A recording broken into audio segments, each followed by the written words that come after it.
Amén. Bueno, acá estamos de vuelta con hermenéutica general y llegamos al punto del contexto. El contexto literario. ¿Se acuerdan que veníamos hablando de que el método que uno prefiere utilizar es el histórico-gramatical? ¿Se acuerdan? Que habíamos visto diferentes métodos, escuelas de interpretación. La última era el método histórico-gramatical. ¿Por qué es el preferible? Porque dentro de todo abarca todo lo que corresponde con el contexto bíblico, la historia, la cultura, la geografía, todo lo que tiene que ver con la historia bíblica. No es solamente el análisis literario, sino también el contexto general. Por eso cuando veíamos en introducción bíblica la importancia de justamente los trasfondos, la política, todo, hasta la fauna y la flora, el tipo de topografía en donde se daban las historias bíblicas, los valles, los ríos, las montañas.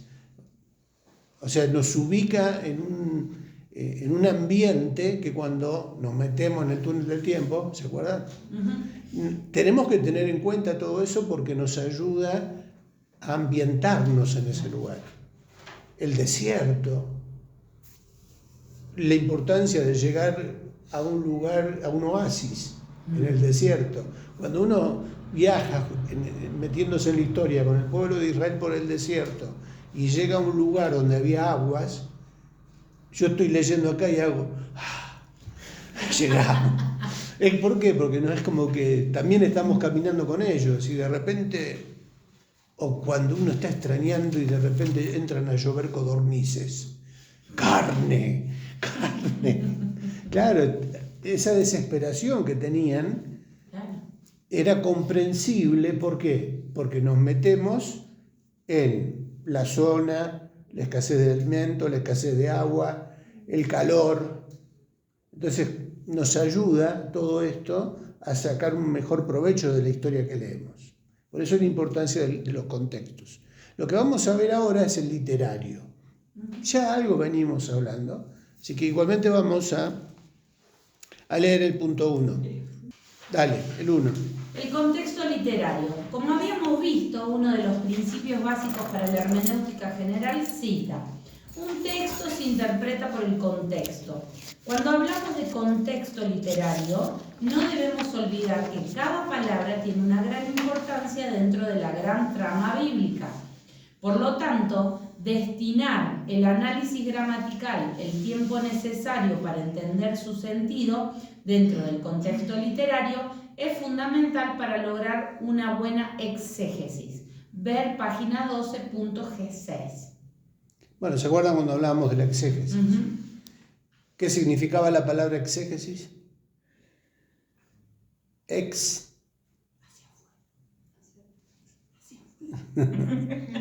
Karina sabe. Extraer. Bueno, sacar, guiar hacia afuera, extraer. Hacia afuera. Bien. ¿Y exégesis? Al revés. Adentro. Guiar hacia adentro. Por eso hablábamos de la exégesis positiva y negativa. O sea, la exégesis siempre se la toma como negativa cuando hacemos ¿qué? Le queremos hacer decir al texto lo que nosotros queremos. A mí me interesa. Claro. Bien, esto tiene que ver con el contexto literario. Tomar en cuenta todo lo que tiene que ver con el significado de la palabra, el origen de la palabra, cómo se usaba en ese momento. Nosotros ahora tenemos traducido a nuestro idioma y tenemos versiones actualizadas, pero hay palabras que en su momento, en su tiempo, tenían un peso distinto. Sí. Sigue pasando con nuestro idioma hoy. Los idiomas son dinámicos, van cambiando a medida que pasa el tiempo, quizás no en la raíz fundamental, pero sí en los usos, ¿no? El segundo punto importante es el contexto histórico-cultural, que también es lo que venimos hablando. Pero vamos a leerlo a manera de repaso. ¿Alguien de los que está conectado puede leerlo? El punto 2, contexto histórico-cultural. ¿Tiene para leer? Acá Pablo lo va a leer. Ahí, Pablo. Vamos, Pablo, todavía. ¿Cómo andas, Ricardo? Bien, ¿vos? Todo bien. El contexto histórico natural, cultural. Toda persona vive dentro de una situación histórica y cultural, y esto incluye significativamente a sus pensamientos y en sus acciones ubicarnos dentro del marco. Hecho es fundamental para comprender el porqué de la situación que se da dentro de dicho marco. En la Biblia encontramos la voz de Dios hablando a hombres y mujeres que vivieron en diferentes tiempos y bajo distintas culturas. Esta realidad nos obliga a investigar, realizando todas las preguntas necesarias que nos ayuden a ubicarnos en el tiempo y en las circunstancias del pasaje que estamos analizando. Bien, bien. Bueno, lo que estábamos diciendo, ¿no? Es importante hacerlo porque de esa manera vamos a entender mejor por qué pasaban ciertas cosas o hasta por qué se vestían de determinada manera. ¿Por qué las mujeres usaban un velo? Por ejemplo, no sé. Sí, o el peso que tenían los romanos en esa época en relación a los judíos y toda la situación cultural y económica, ¿no? Claro. El problema de los impuestos. ¿Por qué eran tan opresivos con los impuestos? Claro. Y uno dice, no cambió nada el mundo. Seguimos. Entonces, dentro de este contexto histórico-cultural tenemos en el punto A el trasfondo político-religioso. ¿Puedes leer, Ivana? Dice, trasfondo político-religioso. Dentro del contexto, hechos. Es HC, quiere decir histórico-cultural. El que escribió tenía fiaca para escribir todo. De la Biblia podemos observar diferentes imperios que sometieron al mundo sujetándolos a sus leyes y costumbres. El pueblo de Israel vivió muchos años bajo el dominio de diversos imperios. Dice, conocer sus características y sus creencias ayudan a comprender mejor determinadas situaciones, especialmente cuando las decisiones de gobierno estaban determinadas por las creencias religiosas. Tenemos en el texto bíblico historias apasionantes, ¿no? Por ejemplo, me acuerdo de Daniel. ¿Se acuerdan cuando el pueblo es llevado cautivo a Babilonia? Daniel con los amigos. Cambian toda su cultura para meterse en una cultura distinta. Hasta la comida. Ellos, la comida que le llevaban, para ellos era incomible. Ellos querían su comida. Les costó y no pudieron adaptarse. Pero aparte por el trasfondo religioso, los babilonios no tenían la misma creencia que ellos. Eran politeístas, tenían dioses para todos los colores, los gustos, y aparte la presión que hubo sobre ellos era fuerte. Querían obligarlos a que adoraran la estatua del rey. ¿Se acuerdan de esa parte de la historia? Que ellos no querían saber nada y por eso los tiraban. Es más, después también acusaban a Daniel de que oraba a determinada hora y fueron y lo acusaron contra el rey también. Claro, que le querían hacer una cama para liquidarlo, sacarlo del medio y bueno, usaron la parte religiosa en un trasfondo hostil a la fe de Daniel. O sea, todo esto nos ayuda a entender mejor la historia y a valorar más el coraje de Daniel, ¿no? Y de sus amigos. Hasta le quisieron cambiar los nombres. De hecho, se los cambiaron. Ellos, ¿cuáles eran los nombres de Daniel? hay nombres hebreos y son cambiados por nombres babilónicos. Sadrach, Mesach y Abednego. Esos eran los nombres babilónicos. Claro. Pero nosotros no nos acordamos de eso, pero no, nos cuesta acordarnos salvo de el los de nombres Daniel. hebreos. Daniel, Misael era uno. Misael, Azarías, Ahí está. bueno, por ahí. ¿Ven cómo me olvidé? Pero esos eran los nombres hebreos. Nos quedan más los nombres babilónicos. ¿Pero por qué? Por la presión cultural, justamente. Pasamos al B. Sí, trasfondo social. Lucas. ¿El B? Sí. Sí. Trasfondo social, costumbres. Resulta interesante y a la vez imprescindible conocer las costumbres y las formas de vida de aquellas comunidades en donde nos ubica el texto bíblico. Desde el nacimiento hasta la muerte, todas las etapas de la vida del hombre están llenas de hechos que a nosotros nos resultan incomprensibles a primera vista, pero que para aquellas culturas tenían un profundo significado. Leyes sanitarias, trámites legales, métodos agrícolas, matrimonio, actividades comerciales, vestimenta, urbanismo, etc. Aparecen dentro de relatos que contienen principios espirituales. Por lo tanto, es indispensable conocer las costumbres sociales y saber diferenciar lo uno de lo otro. Ejemplo, el lavado de pies, el velo. Un caso interesante se relata en Mateo 8, 18 al 22, en donde las palabras de Jesús parecen duras frente a la razón aparentemente lógica de uno de sus discípulos que quería enterrar a su padre antes de seguirlo. En realidad no es que su padre acababa de morir, sino que la costumbre de los entierros dictaba que el hijo primogénito debía estar presente para sepultar a su padre y hacerse cargo de arreglar las finanzas familiares. Esto podría demandar años o décadas. Vamos a Mateo 8, Sí. 18 al 22. ¿Lo tienen? Sí. ¿Qué dice? Viéndose Jesús rodeado de mucha gente, mandó pasar al otro lado. Y vino un escriba y le dijo: Maestro, te seguiré a donde quiera que vayas. Jesús le dijo: Las zorras tienen guaridas y las aves del cielo nidos, mas el Hijo del Hombre no tiene dónde recostar su cabeza. Otros discípulos le dijo: Señor, permíteme que vaya primero y entierre a mi padre. Jesús le dijo: Sígueme, deja que los muertos entierren a sus muertos. Este es el pasaje donde se muestra este ejemplo. ¿Cuál era la costumbre?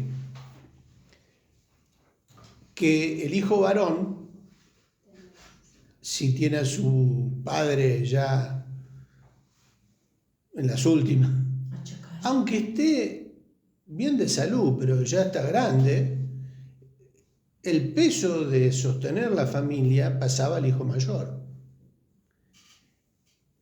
Cuando se encuentra con Jesús, ¿qué sucede ahí en el diálogo? ¿Se dieron cuenta? Este joven, digo yo, entendió el mensaje que Jesús estaba dando, fue tocado por ese mensaje. Y aparte Jesús, ¿qué le dice? Que los muertos entierren a sus muertos. Después de que él se sintió tan tocado que este muchacho, ¿qué le dice a Jesús? Déjame que vaya. Te seguiré, versículo 19. Te seguiré donde quiera que vayas. Bueno, y ahí es donde dice: las zorras tienen guarida, las aves de los cielos nidos. Otro de sus discípulos le dijo, que este es el caso. Claro. Otro de sus discípulos le dijo: permíteme que vaya primero y entierre a mi padre. Si uno no tiene la información del trasfondo de las costumbres que tenían, es como que nos parece Confuso, no sé. porque solo tenemos el texto, no tenemos la información que rodea la historia de las costumbres. Cuando conocemos el trasfondo de las costumbres, ahora lo vemos de otra manera. ¿Por qué? Porque uno, si se queda con eso, ¿qué dice? Se le murió el padre. Claro, qué cruel. Se le murió el padre. ¿Cómo? Claro, y Jesús le dice, ¿cuál fue la respuesta? Deja que los muertos entierren a sus muertos. Sígueme. Deja que los muertos se entierren a sus muertos. ¿Qué pasó con Jesús? Se me cambió el maestro. Que le cuenten un ratito el velorio también. Claro, suena duro, suena... Claro, pero eran años los que podían entonces, pasar. claro. ¿Qué era lo que le estaba diciendo el Señor? Vení, sí, ya está. Organizate para que otros se hagan cargo y vos venís, seguime. Porque lo que le dice es, sígueme. Jesús no le estaba pidiendo, Jesús no pide imposibles.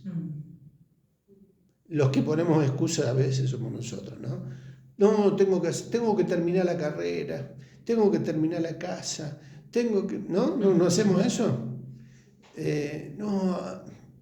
Ahora hace frío. Cuando esté un poquito mejor el tiempo.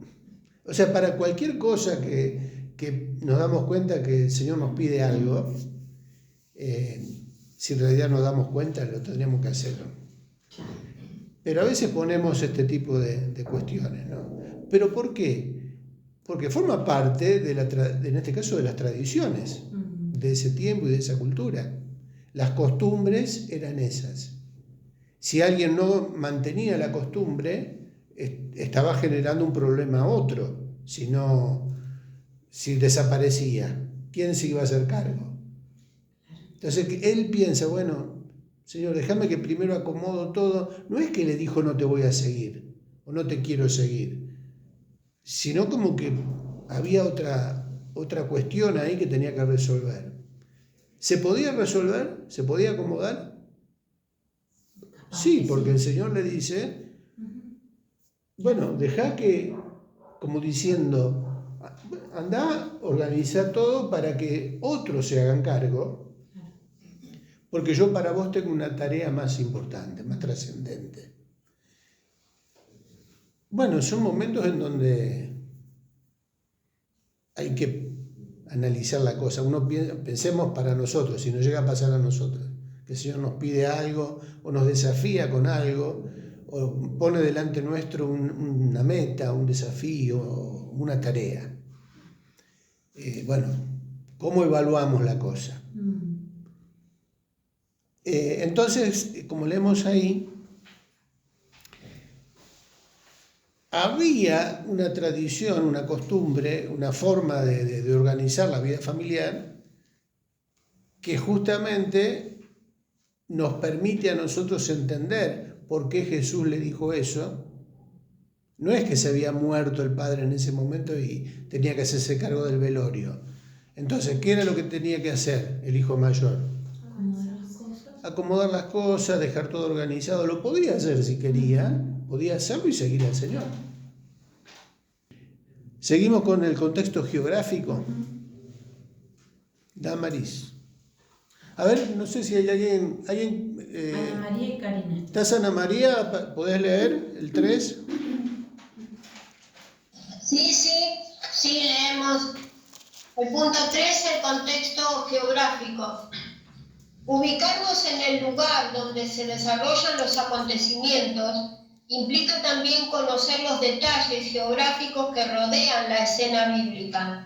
El texto casi siempre proporciona abundantes detalles que nos ayudan a lograr este objetivo. También podemos encontrar datos de la flora y fauna, situaciones climáticas, ubicación de ciudades, accidentes topográficos como los montes, ríos, desiertos, valles, etc. Necesariamente debemos recurrir a material auxiliar que nos proporcione información precisa a través de mapas físicos o políticos, imágenes que muestren las diferentes zonas donde se desarrollaron los eventos bíblicos y todo tipo de datos que nos ayuden a conformar el escenario geográfico más probable del pasaje bíblico que estamos analizando. Existe bibliografía específica como Manual Bíblico Ilustrado de Editorial Caribe y diversas ediciones de atlas bíblicos que nos proveerán la información necesaria para completar la escena de nuestro estudio. Ejemplos. Marcos 9, 47 y 48. Parte dice, ser echado al infierno, donde el gusano de ellos no muere y el fuego nunca se apaga. ¿Sigo? Ya que frenaste ahí, vamos al texto de Marcos. Marcos, el Evangelio de Marcos, capítulo 9, versos 47 y 48. Primero que lo tenga. Y si tu ojo te fuera ocasión de caer, sácalo. Sácalo. Mejor te es entrar en el reino de Dios con un ojo que teniendo los dos y ser echado en el infierno, donde el gusano de ellos no muere y el fuego nunca se apaga.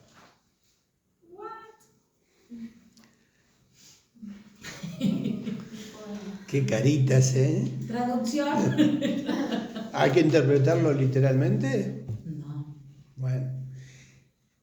Jesús es el que está hablando. ¿Qué hay que tomar en cuenta siempre? El contexto. El contexto.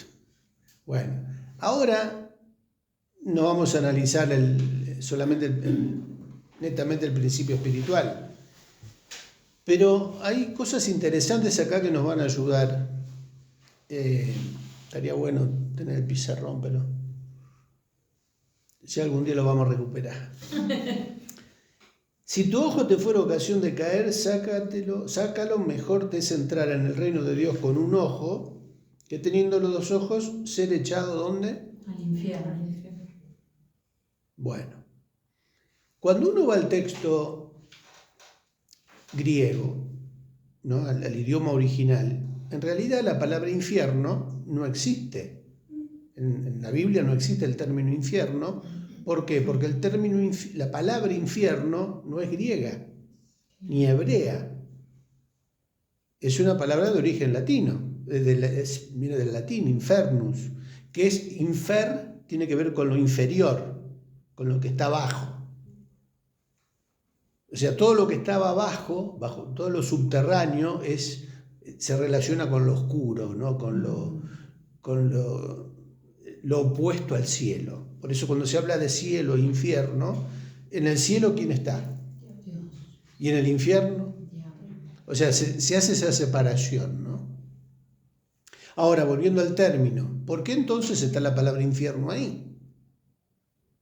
¿Cómo está en el idioma original? ¿Cuál es la palabra que se usa para infierno? Gehenna. La palabra griega es Gehenna, por eso ¿Cómo se escribe? con G, G.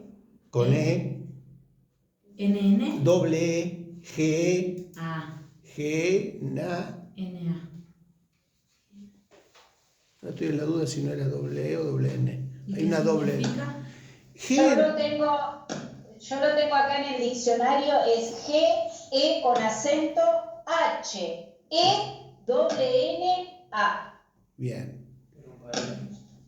¿Doble N? Sí. Sí, Era yo lo doble. tengo así. Sí, está bien. Una doble era. Y doble E con H intermedia. Claro. E-H-E-N-N-A. Bueno. ¿Qué significa? En la pronunciación, en la fonética, es Gehenna. Gena. Ese GE es la H intermedia.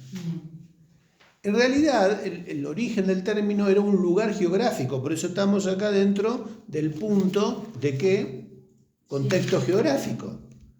Gehenna era el valle de Hinnom. Hinnom. Gehenna es G, se dividiría el término en G y Ena, que correspondería a la raíz del lugar. Hinnom. Es Valle de Hinnom. ¿Y qué era el Valle de Hinnom? El Valle de Hinnom todavía existe, está, y si tenemos tiempo vamos a ver un videíto que nos ubica en el lugar como un ejemplo de trasfondo geográfico, ¿no? El valle de Hinnom, aparte de ser un accidente topográfico, era como un valle que tenía era profundo, era un valle que estaba en una depresión. En lo más profundo de ese valle, en la época de Josías, en la época de los reyes, en el Antiguo Testamento, por ejemplo, había un altar dedicado a Moloc. Moloc era un dios cananeo al cual se le sacrificaban niños, se le ofrecían niños, bebés. En el altar se lo ofrecía quemándolos en el fuego. Era una práctica horrible, terrible, que cuando Josías aparece en la historia, elimina ese culto a Moloc. Pero los cananeos ese lugar lo tenían para eso, para hacer sacrificios. Supuestamente, ¿qué les daba ese sacrificio? Era para honrar a Moloc. Era como una especie de pacto, de entrega, para obtener algún beneficio, para honrar a ese Dios. En ese lugar lo hacían. Era un lugar que existía, existente hasta el día de hoy. El Valle de Hinnom existe. Y se llamaba Gehenna. En el griego, la palabra Gehenna, ¿para qué? Para infierno. Seguimos. No solo... ¿La característica de ese valle qué era? Ese lugar, como era profundo, como era una especie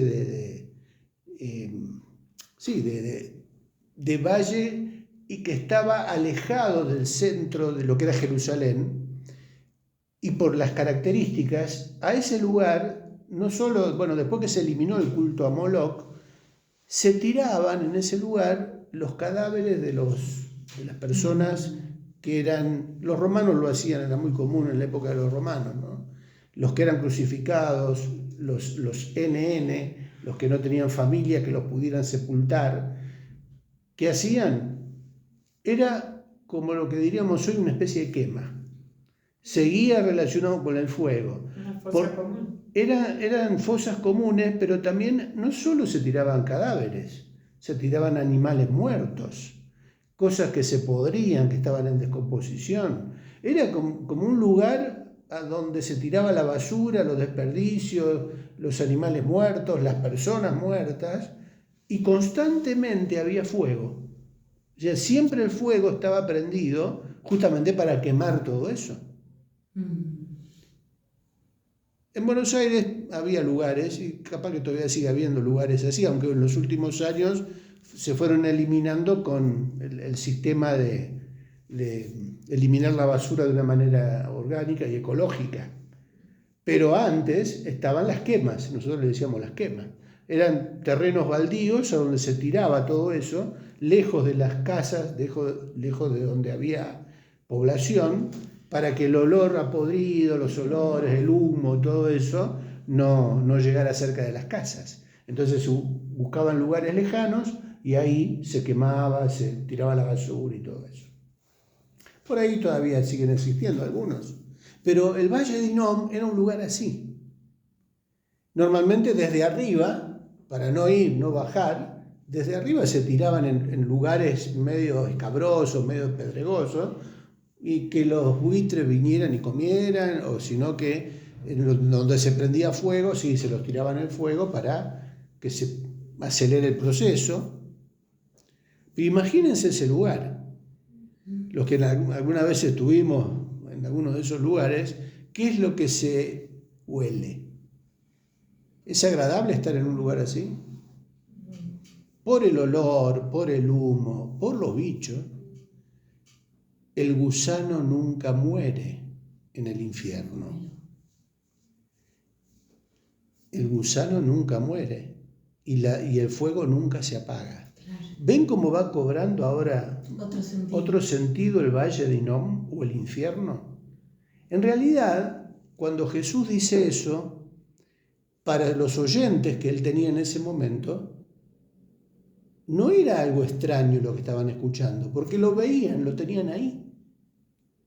Sabían que el infierno que nosotros leemos acá ahora traducido con otro idioma, el Gehenna, ellos lo conocían.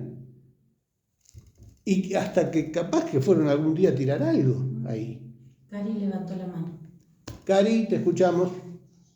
En mi Biblia, cuando terminamos de leer este pasaje, ¿no?, el de Marcos, me da un texto de referencia y me manda a Isaías 66:24, donde dice: y saldrán y verán los cadáveres de los hombres que se rebelaron contra mí, porque su gusano nunca morirá, ni su fuego se apagará, y serán abominables a todo hombre. Y el comentario dice que Isaías usa la imagen del vertedero de Jerusalén justo fuera del muro de la ciudad en el valle de Hinnom, ¿no? Isaías acá en 66:24 habla de que verán los cadáveres de los hombres que se rebelaron contra mí. Muy bien. Tiene 10 Muy bien. Hizo aplicación, Caro, de... Karina. ¿Karina? ¿O Claro, Caro? Karina. Cari. Caro. Vas a ser caro toda la vida. Ya está, soy caro, está bien. De que lo que vimos en la clase pasada, ¿no? Cómo usar los pasajes de referencia para encontrar, en este caso, Isaías. Y justamente habla de lo mismo que está diciendo el Señor. No era para ellos extraño. Para nosotros sí puede ser raro, porque leemos el gusano que no muere. En una quema, en un lugar así, siempre los gusanos están comiendo los podridos que se tira. Fuego constantemente para quemar la basura. Entonces Jesús está hablando, está usando la imagen del valle de Hinnom o de la Jena para ilustrar un lugar de eterno sufrimiento. La condenación en el infierno es como estar viviendo eternamente en un ambiente así, en un lugar así. ¿Se entiende la imagen? ¿Nos imaginamos vivir una eternidad en el valle de Hinnom? En el infierno, con este sentido, o sea, como que el infierno va a ser un lugar de eterno sufrimiento, pero por el asco que da. No solamente por el calor que puede hacer por el fuego, sino por todo lo que significa Lo podrido, el valle de Hinnom, lo que significaba espiritualmente ya, por las prácticas, por un lugar en donde se rendía culto a lo demoníaco, pero también por un lugar nauseabundo, asqueroso. ¿Quién elegiría vivir ahí? Sin embargo, Dios nos ofrece otro lugar, que nada que ver con ese ambiente. Entonces, de esta manera podemos encontrar mayor profundidad en la lectura cuando tenemos acceso a la información, como en el caso de Karina. En su Biblia, en la Biblia de estudio, justamente podemos encontrar esta información que nos enriquece más, ahí nomás cerquita. Claro. Si no, tenemos que ir a los manuales, a los diccionarios, a un atlas. Por eso, para esta parte, ¿tiempo? Vamos a ver, capaz que no llegamos. Nos quedan Sí, porque empezamos. 22 minutos. Hay un video que en realidad yo tenía otro, más cortito, pero encontré recién en YouTube un video, vamos a ver si lo podemos ver, sobre el valle de Hinnom, en la actualidad. En la actualidad, porque ahí nos ubica en este valle que estamos hablando ahora. ¿Cómo es ahora? Ahora es un lugar turístico. Uno ahora puede hacer un picnic ahí, porque justamente lo arreglaron, ya no se usa como... Claro, no se usa como se usaba, sino que lo pusieron lindo ahora. Pero más o menos nos va a ayudar a ubicarnos en dónde está. Váyanme diciendo si se ve o no se ve. Por ahí adelantarlo un poquito. Bueno, creo que para muestra ya tenemos una idea. Aunque ahora esté lindo, no me dan ganas de visitar ese lugar. Yo me imaginaba, mirá si llegás de noche ahí, conociendo toda la historia esta, y que por ahí te cante una lechuza. Bato todos los récords de velocidad. Bueno, claro, mete miedo a la historia, o sea, no es agradable. Aunque ahora el lugar ese está lindo, mantenido, turístico, imagínense en aquella época lo que era, para lo que se usaba. Bueno, está interesante si ustedes pueden, ahora tenemos el recurso de conocer esos lugares en detalle para ubicarnos en el trasfondo geográfico.